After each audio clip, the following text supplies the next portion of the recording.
The ground underneath was splitting, and the tablecloth, as they watched, slowly folded and disappeared into the crack, and they were left staring at a jagged black crack in the ground. The crack grew, it widened, it lengthened, it ran between them. The mother and the girl were on one side, and the father and the boy were on the other side. The little stove toppled into the growing crack, with a clatter, and the kettle disappeared. They could not believe their eyes. They started at the widening crack. Then, as they watched, an enormous iron hand came up through the crack, groping around in the air, feeling over the grass on either side of the crack. It nearly touched the little boy, and he rolled over backwards. The mother screamed. "Run to the car!" shouted the father. They all ran. They jumped into the car. They drove. They did not look back. So they did not see the great iron head, square like a bedroom, with the red glaring headlamp eyes, and with the tablecloth, still with the chicken and the cheese draped across the top of it, rising out of the top of the hillock as the Iron Man freed himself from the pit. When the farmers realized that the Iron Man had freed himself, they groaned. What could they do now? They decided to call the army, who could pound him to bits with anti-tank guns. But Hogarth had another idea.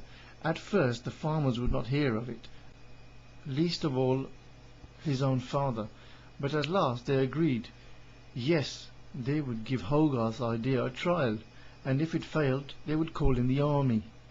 After spending a night and a day eating all the barbed wire for miles around, as well as hinges, he tore off gates and the tin cans he found in ditches, and 3 new tractors and 2 cars and a lorry.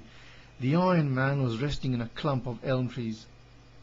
There he stood, leaning among the huge branches, almost hidden by the dense leaves, his eyes glowing a soft blue. The farmers came near, along a lane, in cars, so they could make a quick getaway if things went wrong. They stopped 50 yards from the clump of the elm trees. He really was a monster. This was the first time most of them had a good look at him. His chest was as big as a cattle truck, his arms were like cranes, and he was getting rusty, probably from eating all the old barbed wire.